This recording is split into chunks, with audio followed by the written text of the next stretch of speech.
Welcome to my YouTube channel. I am Dr. Priyanka Singh. During this course, I am your instructor.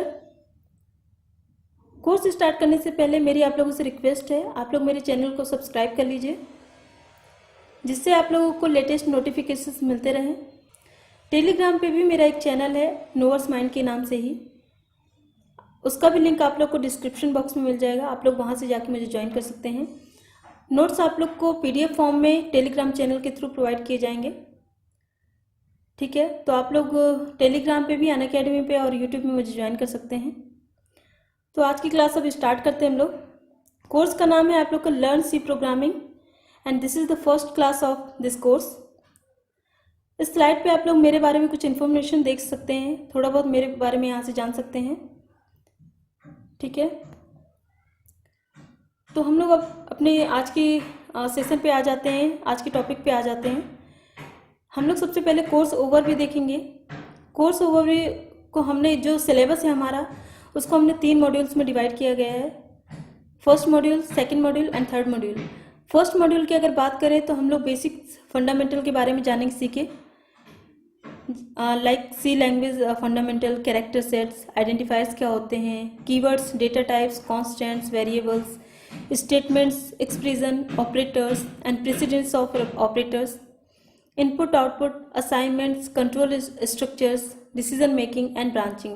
तो ये आपका first module के अंदर आ जाएगा सारी चीज़ें। ये सब बेसिक चीज़ें हैं और ये सब जो बेसिक्स है वो आपका एकदम क्लियर होना चाहिए, तभी आप लोग आगे की मॉड्यूल्स को समझ पाएंगे अच्छे से। सेकेंड मॉड्यूल की अगर हम बात करें तो एरे, फंक्शन, स्ट्रिंग के बारे में हम लोग डीप में समझेंगे, डिटेल में समझेंगे। एरे क्या होता है, फंक्शन क्या होता है, कैसे वर्क करता है, क्या बेनिफिट्स हैं इनको यूज़ करने का। ठीक है, बहुत ज़्यादा क्वेश्चंस पुटअप होते हैं आपके कॉम्पिटिटिव एग्जाम्स में भी, और आप अगर प्लेसमेंट की तैयारी कर रहे हैं तो भी। ठीक है, तो जब इनका सेशन आएगा, इनका टर्म आएगा, तो हम लोग इनको बहुत डिटेल में समझेंगे, अच्छे से विद एग्जाम्पल्स समझेंगे। ठीक है, प्रैक्टिकली समझेंगे। देन हम लोग का जो थर्ड मॉड्यूल की अगर बात करें तो pointer, structure, union, file handling, इनके बारे में हम लोग डीप में समझेंगे। डेटा स्ट्रक्चर हम लोग थोड़ा इंट्रोड्यूस करेंगे, बट डीप में नहीं, उतना डीप में नहीं जाएंगे, मीन्स कि पूरा डेटा स्ट्रक्चर कवर नहीं करेंगे, क्योंकि डेटा स्ट्रक्चर पे हम लोग अलग से कोर्स लाने वाले हैं, जिसमें हम लोग बहुत ही डिटेल में समझने वाले हैं। ठीक है, तो चलिए आज की क्लास हम लोग स्टार्ट करते हैं। आज की क्लास में जो हम लोग टॉपिक कवर करने वाले हैं, introduction of C programming. Then सब टॉपिक्स क्या है इंट्रोडक्शन के अंदर, इन्वेंशन ऑफ सी आ जाता है, concept, importance of C, features of C, right. Then आपका types of programming languages, high level language, low level language, middle level language. ठीक है, मीन्स कि how many types of language. So कौन कौन सी लैंग्वेज होती हैं, high level language, low level language and middle level language, right. Then translator, translator भी आपके 3 तरीके के होते हैं, कंपाइलर, इंटरप्रेटर एंड असेंबलर।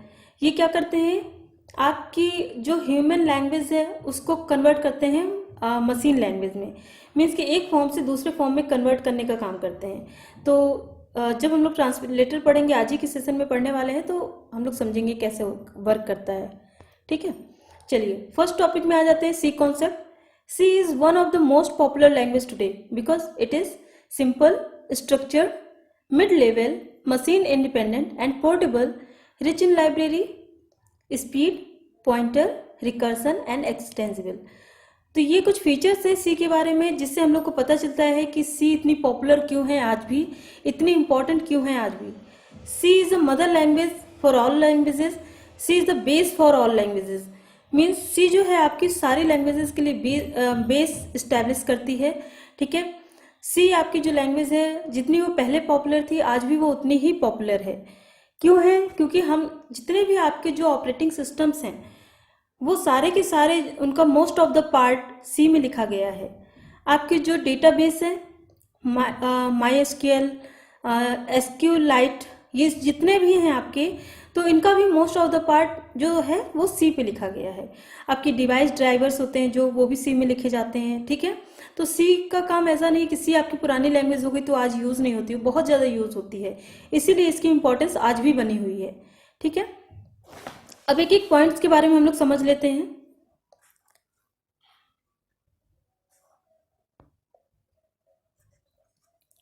तो पहला जो पॉइंट है, simple. C is a simple language in the sense that it provides structured approach. What is structured approach? Structured approach means to break the problem into parts. इसमें क्या है, आपका जो programme है उसको क्या करता है, छोटे छोटे पार्ट्स में डिवाइड करता है यूजिंग फंक्शन, जिससे क्या होता है आपका जो प्रोग्राम है उसको इजीली समझ सकते हैं, इजीली अंडरस्टैंडेबल हो जाता है, मॉडिफाई करना आसान रहता है। ठीक है, तो क्या करते हैं हम लोग प्रोग्राम को छोटे छोटे मॉड्यूल्स में, छोटे छोटे पार्ट्स में हम लोग डिवाइड कर सकते हैं, राइट। अब थर्ड पॉइंट क्या है आपका, मिडिल लेवल लैंग्वेज। सी आपकी मिड लेवल लैंग्वेज भी कहलाती है, हाई लेवल लैंग्वेज भी कहलाती है, स्ट्रक्चर्ड लैंग्वेज भी कहलाती है, आपकी प्रोसीजरल लैंग्वेज भी कहलाती है, राइट। सी जो लैंग्वेज है आपकी मिड लेवल लैंग्वेज इसलिए कहलाती है क्योंकि वो हाई लेवल लैंग्वेज के फीचर्स को भी सेटिस्फाई करती है और आपके जो लो लेवल लैंग्वेज है उसको भी सेटिस्फाई करती है। ठीक है, तो इस वजह से हम लोग इसको मिड लेवल लैंग्वेज कहते हैं, राइट। देन आपका आ जाता है rich in library.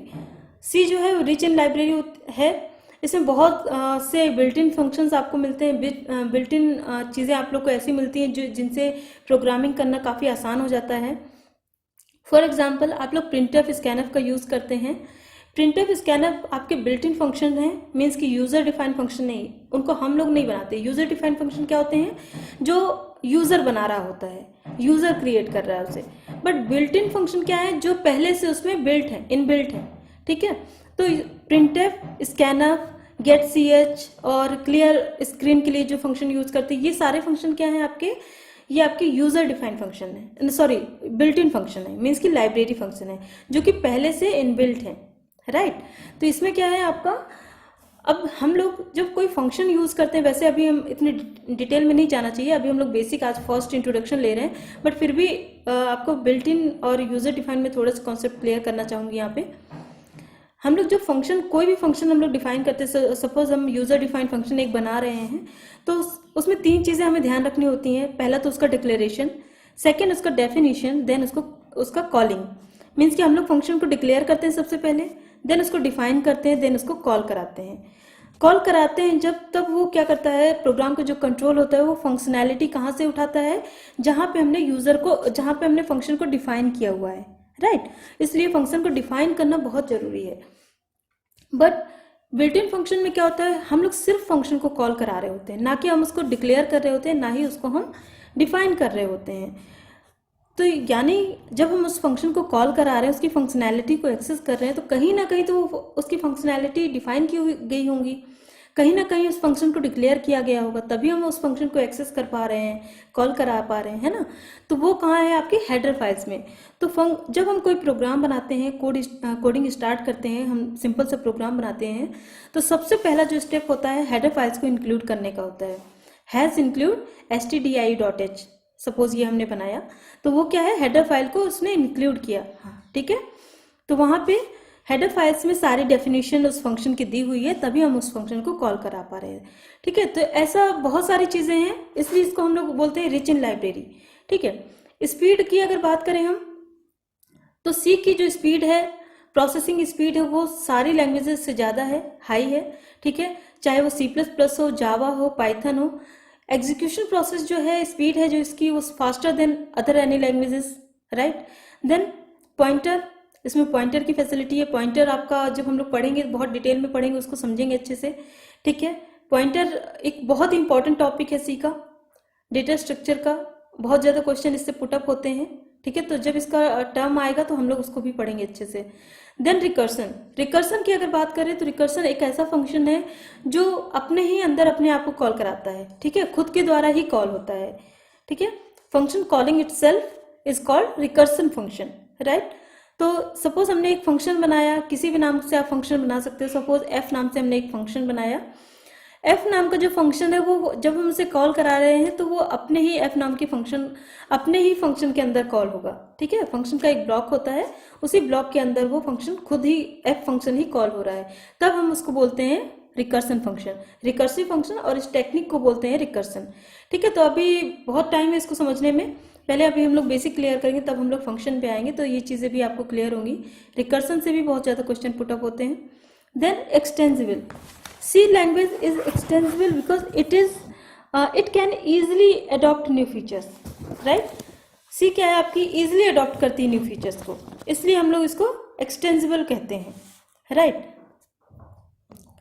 Then about C programming, कुछ फैक्ट्स हैं यहाँ पे सी के बारे में, किसने इन्वेंट किया, ठीक है, ये सारी चीज़ें हैं यहाँ पे, तो इनको भी समझ लेते हैं। C was developed in the early 1970s by Dennis Ritchie at Bell Laboratories. तो जो सी लैंग्वेज को डिवेलप किसने किया था, डेनिस रिची जी ने किया था, ठीक है, बेल लेबोरेटरीज में 1970s में। It is a procedural language. क्यों है ये प्रोसीजरल लैंग्वेज, ये एक प्रॉपर प्रोसीजर को फॉलो करती है, मीन्स कि स्टेप बाय स्टेप एक्टिविटीज़ को फॉलो करती है, राइट। सपोज हमने 10 लाइन्स का एक प्रोग्राम बनाया है, तो वो एक एक स्टेप बाय स्टेप प्रोसेस करेगा, उसको एग्जीक्यूट करेगा। किसी भी प्रोग्राम का जो एग्जीक्यूशन स्टार्ट होता है वो मेन फंक्शन से स्टार्ट होता है और मेन फंक्शन पे ही एंड होता है, ठीक है। बट जैसे हम 10 लाइन का हमने एग्जीक्यूशन प्रोग्राम बनाया, देन उसको एग्जीक्यूट कराया, हमने कंपाइल कराया, तो फर्स्ट लाइन से एग्जीक्यूट होना स्टार्ट होगा, पहले फर्स्ट लाइन हो गई, फिर सेकंड, फिर थर्ड, इस तरीके से वो एक प्रॉपर प्रोसीजर को फॉलो करेगा, इसलिए हम लोग बोलते हैं procedural language. Then portable, you can move C program from one platform to another and run it without any और मिनिमल चेंजेस। तो आपके बहुत सारे आईडीज हैं, कंपाइलर्स हैं मार्केट में। हम लोग जब फर्स्ट टाइम इंट्रोड्यूस होते हैं सी प्रोग्रामिंग से, तो उससे पहले हम लोग टर्बो सॉफ्टवेयर से इंट्रोड्यूस कराया जाता है हम लोगों को, ठीक है। तो टर्बो का अगर हम लोग नाम सुनते हैं तो सबसे पहले वो ब्लू कलर की विंडो याद आती है हम लोगों को, है ना, और ब्लैक कलर की आपकी कंसोल विंडो याद आती है। कंसोल क्या है, आपकी आउटपुट विंडो है, और आपका जो ब्लू विंडो है वो एडिटर है, राइट, जिसमें हम लोग सोर्स कोड लिखते हैं। कंपाइल जो हम लोग आउटपुट किस में देखते हैं, ब्लैक विंडो में, जिसे हम लोग कंसोल विंडो बोलते हैं, ठीक है। बट जो और भी कंपाइलर्स आ गए मार्केट में, बहुत सारे कंपाइलर हैं, ठीक है, कोड ब्लॉक हो गया, डेव हो गया, बहुत सारे हैं ऐसे, डेव C++ करके है। तो ये जो कंपाइलर्स हैं इनमें ब्लू विंडो देखने को नहीं मिलेगी आप लोग को, ग्रे या फिर आपको वाइट विंडो मिलती है, ठीक है। तो उस पर कोई फर्क नहीं पड़ता है। बट ऐसा है कि कुछ कंपाइलर्स होते हैं जो सी के सारे कुछ फीचर्स को सेटिस्फाई मीन्स कि एक्सेप्ट करते हैं, कुछ नहीं करते हैं। फॉर एग्जांपल अगर हम लोग वेरिएबल का डिक्लेरेशन की बात करें, तो जब हम लोग वेरिएबल्स के डिक्लेरेशन के कुछ रूल्स होते हैं कि हम लोग मतलब नंबर से उसको स्टार्ट नहीं कर सकते हैं वेरिएबल को डिक्लेयर करने में। अंडरस्कोर एक ऑप्शनल है, स्पेशल टाइप्स ऑफ कैरेक्टर से स्टार्ट नहीं कर सकते हैं। बट जो स्पेशल सिंबल्स हैं उनमें से जो अंडरस्कोर है, अंडरस्कोर को हम लोग कंसीडर करते हैं, वो एक एक्सेप्शनल है। बट हम लोग उसको अवॉइड करते हैं क्योंकि हम लोग अंडरस्कोर से स्टार्ट ना करके उसको एक कैरेक्टर से स्टार्ट करते हैं। वेरिएबल को डिक्लेरेशन जो करते हैं हम लोग, अंडरस्कोर हम लोग कर सकते हैं, बट कुछ कंपाइलर्स ऐसे हैं जो उसको बिल्ट इन उन्होंने प्री डिफाइन उसको first as a first character मान के चला है, ठीक है। तो वो क्या करेगा, वहाँ पे डबलिंग की प्रॉब्लम आती है, राइट। तो क्या होता है, हम लोग जनरली उसको छोड़ देते हैं, हम लोग कैरेक्टर से स्टार्ट करते हैं क्योंकि उसमें इतनी बड़ी प्रॉब्लम नहीं है, हम लोग कैरेक्टर से यूज कर सकते हैं, है ना। तो अंडरस्कोर इसलिए हम लोग अवॉइड करते हैं, ठीक है। कुछ कंपाइलर जो है उसे एक्सेप्ट करते हैं बट कुछ नहीं करते हैं, तो वो लोग एरर शो करते हैं, डबलिंग की प्रॉब्लम वहाँ पे आ जाती है, ठीक। देन स्पीड हम लोग पहले भी डिस्कस कर चुके हैं, है ना। तो यहाँ पे क्या है, sorry just a second,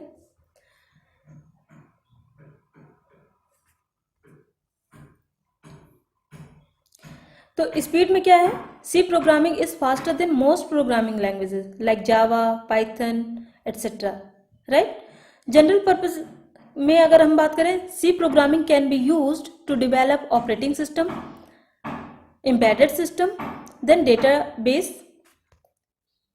what is the problem, okay, database and so on. तो मैंने जैसे पहले बताया आप लोग को, बहुत आपके ज़्यादातर जो ऑपरेटिंग सिस्टम्स हैं वो सी प्रोग्रामिंग पे ही लिखे गए हैं, सी लैंग्वेज पे लिखे गए हैं। यूनिक्स ऑपरेटिंग सिस्टम जो सी को डेवलप किया गया था वो इसीलिए डेवलप किया गया था कि ऑपरेटिंग सिस्टम बनाने के लिए।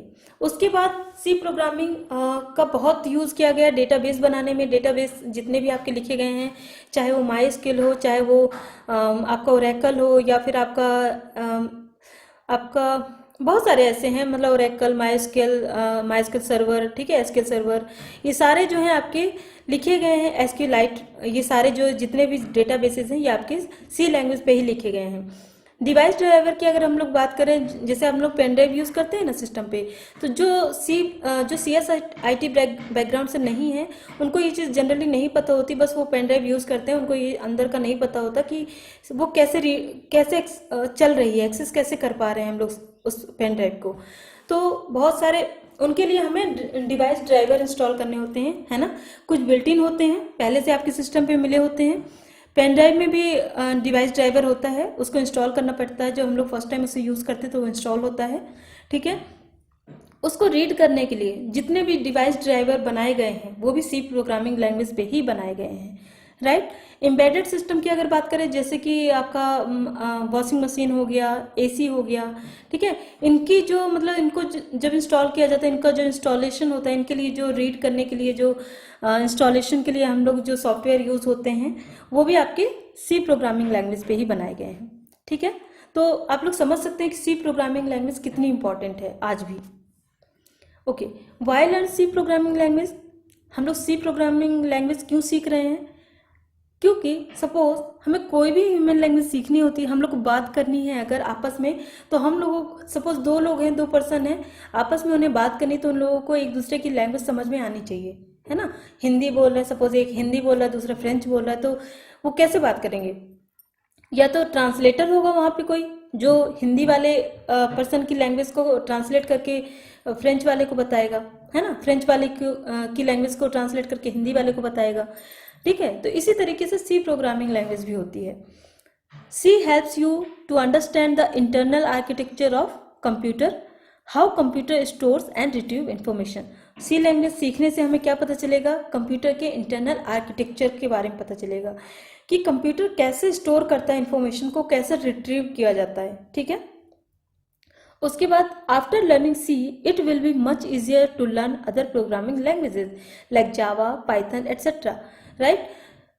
मैंने जैसे बताया सी क्या है, बेस है सभी लैंग्वेजेस के लिए। अगर आपका सी का कॉन्सेप्ट क्लियर हो गया तो अदर लैंग्वेजेस सीखना बहुत ही इजी हो जाता है, ठीक है।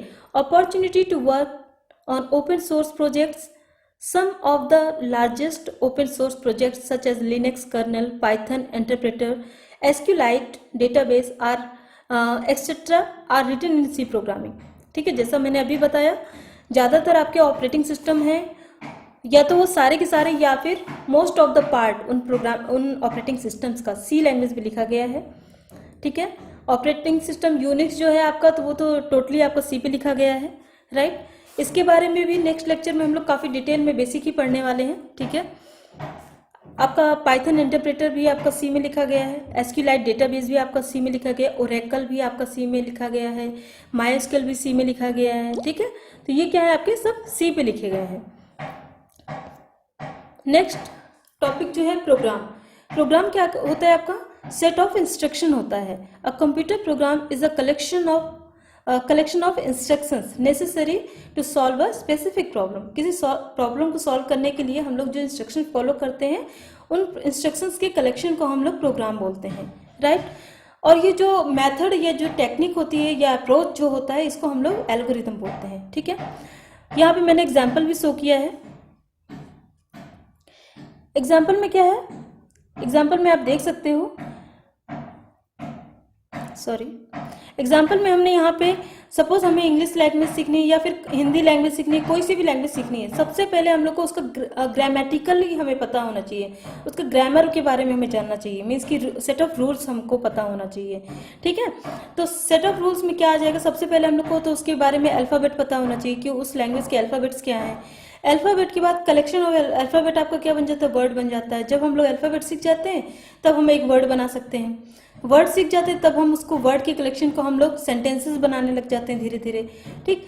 और सेंटेंसेस के कलेक्शन को हम लोग पैराग्राफ में कन्वर्ट कर देते हैं। तो ये पैराग्राफ क्या है? आपका प्रोग्राम है। इसी तरीके से प्रोग्रामिंग लैंग्वेज में यही सेम स्टेप्स फॉलो होते हैं। अल्फ़ाबेट, डिजिट्स, स्पेशल सिंबल्स, ये क्या है? एज अ अल्फ़ाबेट कंसीडर हो रहे हैं यहाँ पे। देन कॉन्स्टेंट, वेरिएबल्स, कीवर्ड्स, ये सब क्या है? आपके एज अ वर्ड कंसीडर कर रहे हैं हम लोग यहाँ पे, ठीक है।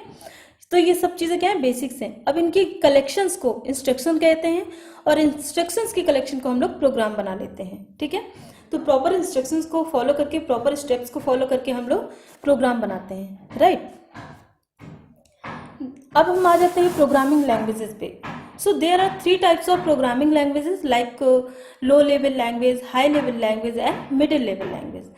लो लेवल लैंग्वेज जो होती है आपकी मशीन लेवल लैंग्वेज और असेंबली लैंग्वेज, ये दोनों क्या है आपकी लो लेवल लैंग्वेज है, ठीक है। मशीन लैंग्वेज की अगर हम बात करें तो ये बाइनरी लैंग्वेज पे काम करती है, बाइनरी पे काम करती है, बाइनरी सिस्टम पे, मीन्स 0 एंड 1 पे काम करती है, ठीक है। आपका जो कंप्यूटर है वो सिर्फ आपके बाइनरी लैंग्वेज को समझता है, ना कि वो ह्यूमन लैंग्वेज को समझता है। तो उसको समझाने के लिए वहाँ पे ट्रांसलेटर का रोल आता है। ट्रांसलेटर क्या करता है, ह्यूमन लैंग्वेज को कन्वर्ट करता है बाइनरी पे, मीन्स मशीन लैंग्वेज पे, देन कंप्यूटर को भेजता है, ठीक है। कंप्यूटर उसको प्रोसेस करता है, प्रोसेसर क्या करता है, प्रोसेस करके आपको आउटपुट देता है, तो वो मशीन लैंग्वेज पे ही देता है। बट यहाँ पे फिर से ट्रांसलेटर का यूज होता है, ट्रांसलेटर फिर से उस मशीन लैंग्वेज को ह्यूमन लैंग्वेज में कन्वर्ट कर देता है और आपको एज अ आउटपुट दे देता है, ठीक है, आपकी लैंग्वेज पे। तो ये आपका ट्रांसलेटर आपके कितने तरीके के होते हैं। अब इससे पहले हम लोग असेंबली लैंग्वेज समझ लेते हैं। असेंबली लैंग्वेज 0 एंड 1 समझना हम लोग के लिए बहुत मुश्किल है, लर्न करना, उसको याद रखना बहुत मुश्किल था, ठीक है। उसमें प्रोग्रामिंग करना बहुत ही ज़्यादा एक्सपर्ट ही कर सकता है, अदरवाइज ऐसे ही नहीं किया जा सकता है, ठीक है। तो उसको याद, उस पर जो मॉडिफिकेशन किए गए, देन उसके बाद आई मशीन लैंग्वेज के बाद आपकी जो लैंग्वेज आई वो असेंबली लैंग्वेज है। असेंबली लैंग्वेज आपकी न्यूमेरिक कोड पे वर्क करती है, मीन्स कि सपोज आपको एडिशन का प्रोग्राम बनाना है या सब्ट्रैक्शन का प्रोग्राम बनाना है, तो वहाँ पे एक शॉर्ट कीवर्ड छोटे छोटे से ले लिए जाते हैं, जैसे कि एडिशन के लिए ADD ऐड, सब्ट्रैक्शन के लिए SUB सब, मूव कराने के लिए MOV, ठीक है। इस तरीके से उनको शॉर्ट फॉर्म दे दिया गया। बट वो जो शॉर्ट फॉर्म्स भी हैं वो भी आप लोग याद नहीं कर सकते हो, ठीक है। बट मॉडिफिकेशन धीरे धीरे होता गया, धीरे धीरे होता गया, देन हाई लेवल लैंग्वेज आई, ठीक है। तो असेंबली लैंग्वेज क्या है, असेंबली लैंग्वेज का जो ट्रांसलेटर वो असेंबलर है। असेंबलर जो है आपका वो सिर्फ असेंबली लैंग्वेज के लिए वर्क करता है, ठीक है। कंपाइलर क्या है, इंटरप्रेटर, तीनों ही ट्रांसलेटर है, तीनों का ही काम सेम है, बस थोड़ा सा डिफरेंसेस हैं, ठीक है, तो वो हम समझते हैं। अब हाई लेवल लैंग्वेज की अगर बात करें तो Fortran, pascal and COBOL examples हैं। मिडिल लेवल लैंग्वेज C++, जावा और C++ जो है वो आपकी ऑब्जेक्ट ओरिएंटेड प्रोग्रामिंग लैंग्वेज भी है। जब हम लोग C++ पढ़ेंगे तो वो चीज़ें समझेंगे। आपकी ये तीनों लैंग्वेज भी हाई लेवल लैंग्वेज भी एज अ कंसीडर की जाती हैं, ठीक है। अब आप कंपाइलर की अगर बात करें तो कंपाइलर क्या है, वो होल प्रोग्राम को एक बार में कन्वर्ट करता है, ठीक है। मीन्स कि आपका 10 लाइन्स का अगर एक प्रोग्राम है तो वो क्या करेगा, पूरा प्रोग्राम एक बार में चेक करेगा, देन आपको एरर शो करेगा, अगर एरर है तो एरर दे देगा, अदरवाइज उसको रन करा देगा, ठीक है। इंटरप्रेटर क्या है, इंटरप्रेटर जो होता है वो लाइन बाय लाइन कम करता है। सपोज पहले 1 लाइन, फिर सेकंड लाइन, फिर थर्ड लाइन, अगर फर्स्ट लाइन चेक करेगा, अगर इसमें कोई एरर नहीं है देन वो आगे बढ़ जाएगा। सेकंड लाइन चेक करेगा, अगर उसमें कोई एरर नहीं है फिर वो आगे बढ़ जाएगा। थर्ड लाइन में अगर उसे एरर है तो यहाँ से वो टर्मिनेट करके उसको एरर शो कर देगा, वो पूरे प्रोग्राम को फिर चेक नहीं करेगा, ठीक है। तो ट्रांसलेटर में ये दोनों में क्या डिफरेंस है, कंपाइलर क्या करता है वो होल प्रोग्राम को एक बार में कंसिडर करता है, और जो इंटरप्रेटर वो आपका लाइन बाय लाइन करता है, ठीक है। असेंबलर क्या है, यही सेम काम करता है बट वो सिर्फ असेंबली लैंग्वेज के साथ काम करता है, ठीक है। तो ये आपके ट्रांसलेटर हो गए और आपकी ये आपकी लैंग्वेजेस हो गई, प्रोग्रामिंग लैंग्वेज, ठीक। ओके, यहां से आप लोगों को क्लियर हो जाएंगी डिफरेंसेस क्या होते हैं हाई लेवल लैंग्वेज और लो लेवल लैंग्वेज, यहाँ पे शो किया गया है। तो यहाँ पे आप देख सकते हैं ये आपकी ह्यूमन लैंग्वेज है। ह्यूमन लैंग्वेजेस में हमने क्या शो किया है, English, French, Spanish, Chinese, German, Arabic, ठीक है। ये क्या है आपकी ह्यूमन लैंग्वेज जिसमें इंसान बात करते हैं, ठीक है। हाई लेवल लैंग्वेज क्या है, जैसे आपकी पाइथन, जावा, C++, ये सब आपकी हाई लेवल लैंग्वेज है। और यहाँ पे मैंने एज ए एग्जाम्पल एक कोड दे दिया है, फॉर लूप का कोड है, ठीक है, सिंटैक्स है। तो हम लोग कोडिंग करते हैं इस तरीके से, ह्यूमन लैंग्वेज में कुछ भी लिखना है तो इस तरीके से लिखते हैं, ठीक है।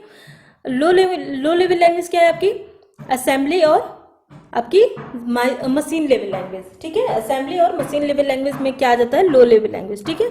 तो आपकी जो मशीन लेवल लैंग्वेज है वो 0 एंड 1 पे काम करती है, दैट इज बाइनरी। एंड जो लो लेवल लैंग्वेज है वो आपकी न्यूमेरिक कोड पे वर्क करती है, ठीक है। आप यहाँ पे देख सकते हैं MOV हमने मूव के लिए यूज किया है, देन हमने कुछ कोड दिया है, ठीक है, हैज 10, देन यहाँ पे R0 क्या है, रजिस्टर के लिए हमने शो किया है, ठीक है। तो ये क्या है आपका high level language, low level language, और ये आपका कंप्यूटर सिस्टम। तो ट्रांसलेटर क्या करता है, इस लैंग्वेज में कन्वर्ट करता है। आपकी चाहे वो हाई लेवल लैंग्वेज हो, चाहे वो आपकी लो लेवल लैंग्वेज हो, उन सबको कन्वर्ट करता है मशीन लेवल लैंग्वेज में। ठीक है,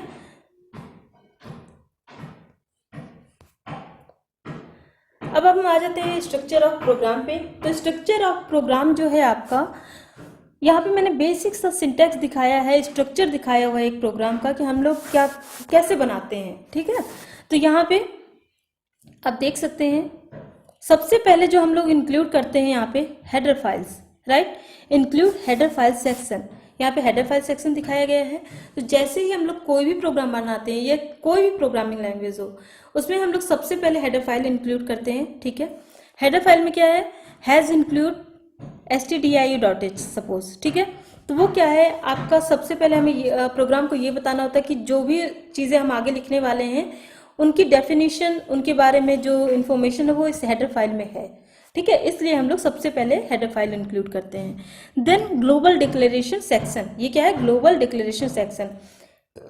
ग्लोबल डिक्लेरेशन का क्या मतलब होता है, आप नंबर ऑफ फंक्शन अपने प्रोग्राम में यूज कर सकते हैं। उन सब फंक्शन के पहले जिस वेरिएबल को या जिस फंक्शन को हम लोग डिक्लेयर करते हैं उसको हम लोग बोलते हैं ग्लोबल डिक्लेरेशन। और इसका जो एक्सेसमेंट है, इसका जो एक्सेसिंग है एरिया है, एक्सेसिंग एरिया है, वो होल द प्रोग्राम रहता है। ठीक है, विद इन द प्रोग्राम, उसको हम लोग प्रोग्राम में कहीं भी एक्सेस कर सकते हैं। ठीक, सपोज हमने कोई वेरिएबल यहाँ डिक्लेयर किया ग्लोबल में, तो उसको हम पूरे प्रोग्राम में एक्सेस कर सकते हैं। अगर हमने इस फंक्शन के अंदर डिक्लेयर किया तो उसकी जो एक्सेसिबिलिटी होगी वो सिर्फ इसी प्रोग्राम के अंदर होगी। ठीक है, आपकी जो प्रोग्राम का एग्जीक्यूशन होता है वो ऑलवेज आपका मेन फंक्शन से स्टार्ट होता है और मेन फंक्शन पे ही खत्म होता है। ठीक है, रिटर्न आपका कहाँ मिलेगा, मेन फंक्शन पे ही मिलेगा। ठीक, और आपका जो होल प्रोग्राम की जो प्रोसेसिंग होती है, एग्जीक्यूशन स्टेप्स फॉलो होते हैं, वो 1 by 1 होते हैं।